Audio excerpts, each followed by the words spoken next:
সকলোকে নতুন এটা ভিডিঅ'লৈ স্বাগতম জনাই আপোনালোকলৈ আগবঢ়াইছোঁ আজি মই পটলৰ এটা খুব সুস্বাদু ৰেচিপি খাই খুবেই ভাল লাগিলে সেইকাৰণে আপোনালোকৰ মাজলৈ আগবঢ়ালোঁ আশা কৰোঁ সকলোৱে ভাল পাব আৰু ভিডিঅ'টো শেষলৈকে চাব বুলি আশা কৰিছোঁ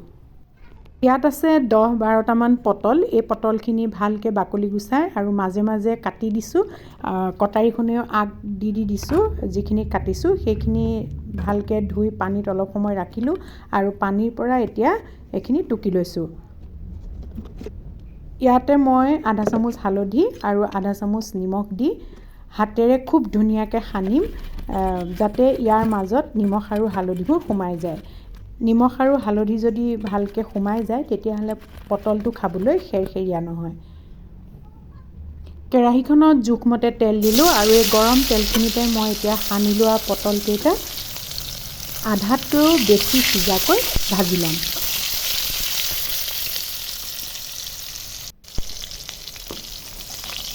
চাৰি পাঁচটামানকৈ ভাজিলোঁ প্ৰথমতে এইখিনি ভাজি লৈ কাঢ়ি লৈছোঁ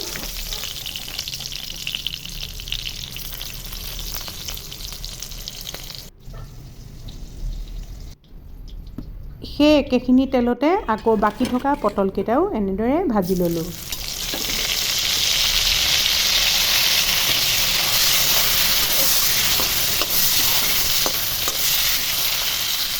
মিক্সিৰ জাৰটোতে এটা পিঁয়াজ কাটি ল'লোঁ বিলাহী এটাও কাটিলোঁ তাৰ পৰা গুটিখিনি উলিয়াই লৈছোঁ এটুকুৰা আদা 4টামান নহৰু আৰু মগজ 4 চামুচমান তিয়াই থৈছিলোঁ সেইখিনিও কোমলাৰ পাছত ইয়াতে দি ভালকৈ এইখিনি পিচি ল'ম মিহি হোৱাকৈ পিচি ল'লোঁ আৰু এইখিনি এতিয়া এটা বাটিত উলিয়াই ল'ম পটল ভজা তেলখিনিতে আধা চামুচ চেনি দিলোঁ আৰু এখিলা তেজপাত দিছোঁ চেনিখিনি যেতিয়া ৰঙা হৈ ওপৰলৈ উঠি আহিছে সেইখিনি সময়তে মই যিটো পেষ্ট বনাই লৈছিলোঁ সেইখিনি এতিয়া ইয়াত দি দিছোঁ আৰু হেতাখনেৰে ভালদৰে লৰাই দিম জুইকুৰা কমাই থৈছোঁ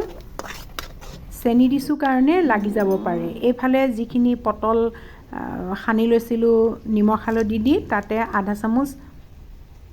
জিৰাৰ গুড়ি আধা চামুচ ধনিয়া গুড়ি আৰু আধা চামুচ ৰঙা জলকীয়াৰ গুড়ি দি চামুচখনেৰে এইখিনি মিলাই লৈছোঁ ইয়াত থকা পানীখিনিতে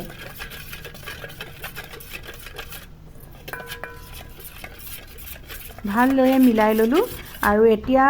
যিখিনি কেৰাহীত উতলি আছে মছলা সেইখিনিৰ ওপৰতো এই মছলাখিনি ঢালি দিম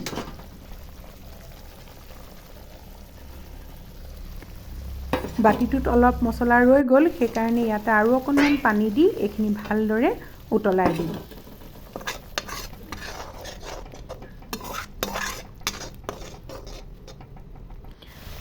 খুব ধুনীয়াকৈ উতলিলে মই যিকণ পানী ব্যৱহাৰ কৰিছিলোঁ সেইখিনি শুকাই গৈছে আৰু মছলাখিনি খুব ধুনীয়াকৈ ভাজ খাইছে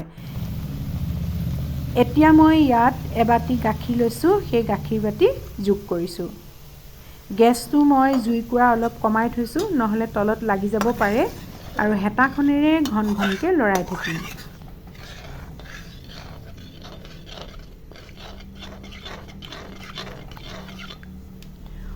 উতল অহালৈকে লৰালোঁ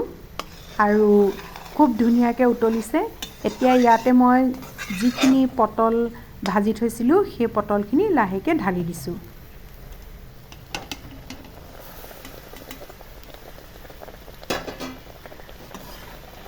পটলখিনিৰে সৈতে গোটেইখিনি হেতাখনেৰে পুনৰ লৰাই দিলোঁ আৰু এখন ঢাকোন মাৰি এইখিনি কম জুইত 7 মিনিটমান সময় উতলিবলৈ দিম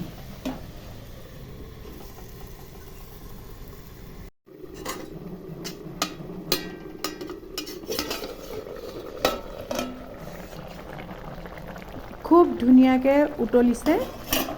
ঢাকোনখন আঁতৰাই আৰু 2 মিনিটমান সময় কম জুইত উতলাম মই এনেধৰণে ৰন্ধা আঞ্জাত শেষতহে নিমখ যোগ কৰোঁ ইয়াত মই আধা চামুচ নিমখ লৈছোঁ নিমখখিনি দি হেতাখনেৰে ভালদৰে লৰাই দিলোঁ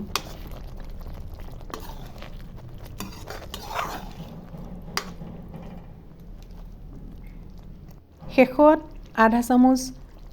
গৰম মছলা ল'লোঁ, সেইখিনিও দিলোঁ আৰু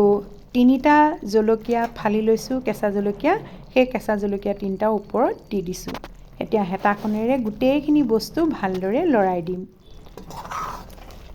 গেছটো অফ কৰি দিলোঁ।